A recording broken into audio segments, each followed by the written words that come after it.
Vous écoutez les balados de l'étang. Les balados de l'étang présentent les bienfaits du yoga sur chaise. Entrevue avec Lisa Joannis, animée par José Martin. Bonjour, ici José Martin, membre du groupe des balados de l'étang. J'aimerais ici vous présenter une femme exceptionnelle qui a bien voulu se joindre à nous.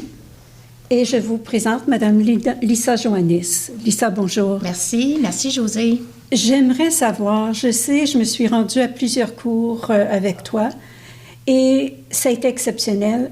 Il y a des cachets incroyables qu'on obtient. Dis-moi, pour toi, le yoga sur chaise pour les plus de 50 ans, est-ce que c'est important? C'est absolument incroyablement important parce qu'on se ramasse à un moment donné où on bouge un peu moins. Et puis, on n'a peut-être pas l'énergie et le désir de s'affilier à des mouvements très difficiles qui comprennent la compétition, qui demandent beaucoup, qui demandent de l'équipement, qui demandent des vêtements spéciaux, etc. Donc, le yoga, c'est beaucoup plus doux, très effectif quand même. Et puis, on n'a pas besoin d'équipement. Tu viens comme tu es, tu viens avec le corps que tu as, les blessures que tu as. Il n'y a pas d'équipement. C'est une grande famille aussi. Il y a un sens aussi d'appartenance. Encore une fois, je le répète, il y a l'absence de compétition, puis l'absence de perfection aussi. C'est vraiment mouvement avant perfection. Donc, je pense que quand les gens se présentent sur chaise, ils sont vraiment surpris de leur capacité, de comment c'est confortable, comment c'est facile, mais comment il y a assez de défis aussi.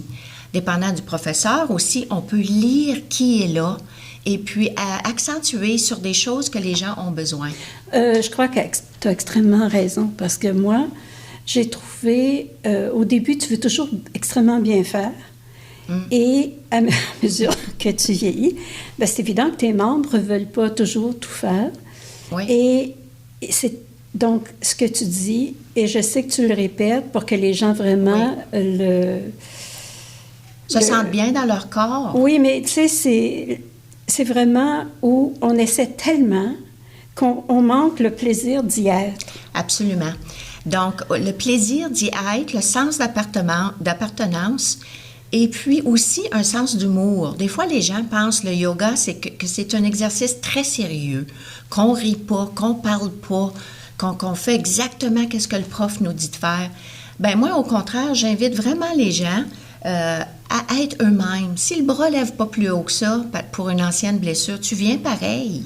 Si ta jambe ou si tu n'es pas capable de te tenir debout, etc., on modifie. On a même une personne dans notre groupe qui est aveugle, qui vient au centre de yoga. Donc, j'utilise beaucoup plus de mots pour la diriger.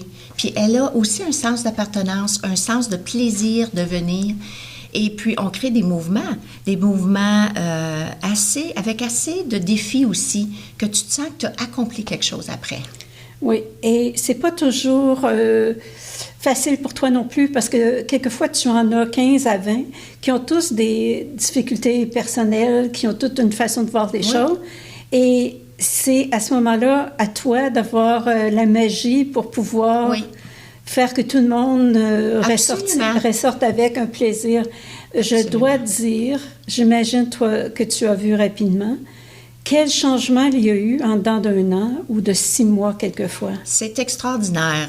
Ça fait plusieurs années maintenant qu'on enseigne ici. Puis on a vu une évolution incroyable avec les participants. C'est surtout, je dis participantes, parce que c'est surtout des femmes. Oui, je suis d'accord. Et puis c'est correct. Femmes, hommes, quand on arrive au yoga, on n'est pas vieux, on n'est pas jeune, on n'est pas femme, on n'est pas homme, on est juste un âme, un corps qui bouge. J'ai vu l'évolution. Les gens sont beaucoup plus détendus. Oui. On rit ensemble. Les postures, c'est beaucoup plus élaboré.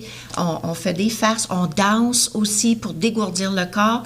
Puis on amène plus de mouvements, d'énergie aussi, de plus en plus dans nos classes de yoga. C'est parce que tu as personnalisé tes cours. Oui. Énormément. Parce que même la portion de la danse, tout le monde se sent rajeuni de 20 ans. Absolument. C'est incroyable, là. Ben, Moi, je sais, quand tu me dis, OK, c'est le temps de la danse, tout le monde se lève, on est prêt à oublier où on est, qui on est, quel âge. Oui. Puis on dirait, quand on danse, parce que c'est devenu une partie de nos classes de yoga maintenant, les gens se libèrent d'un fardeau aussi. Et puis, ça crée une belle énergie de confiance en une et l'autre aussi, parce que là, on bouge tous ensemble, chacun à notre façon. Et puis, c'est arrivé comme par petite chance, comme ça. J'ai dit, hey, on se lève, puis on se dégourdit, puis tout le monde a embarqué. Donc, j'aime beaucoup la confiance que les gens me donnent aussi. Oui, mais le groupe a toujours été là, dans le sens que lorsqu'on y va, le groupe arrive déjà avec le sourire. On a grandi ensemble, puis on évolue ensemble. Sachant qu'ils allaient faire du yoga sur chaise, il y a déjà un sourire. Le fait d'être tout le monde ensemble, ça a créé des liens qui ont aidé chaque personne au niveau physique et au niveau mental aussi. Émotionnel, oui. Parce que chacun vit toutes sortes de choses physiquement et émotionnellement. Quand on rentre dans la classe de yoga, c'est comme si on dépose ce fardeau physique ou émotionnel à la porte. On rentre comme un âme d'enfant un peu. Quand on ressort, on a le choix de ramasser notre bagage, notre fardeau, ou de le laisser.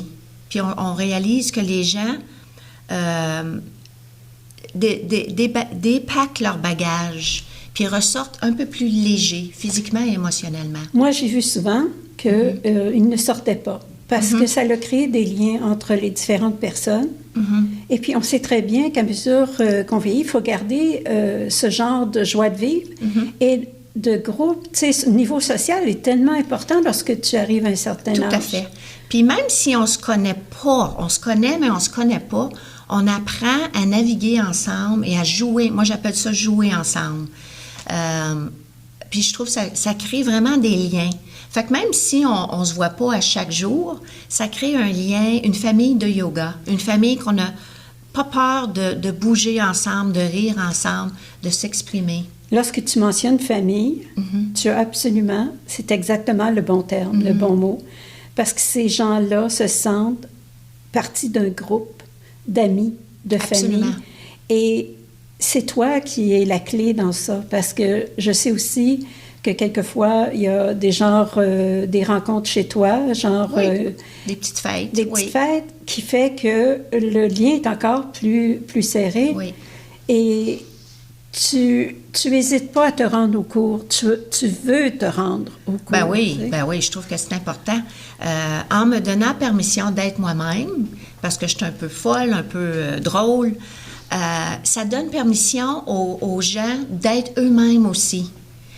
Tu sais, je dois te dire, je vais essayer de trouver une façon de t'exprimer à quel point tu es magique.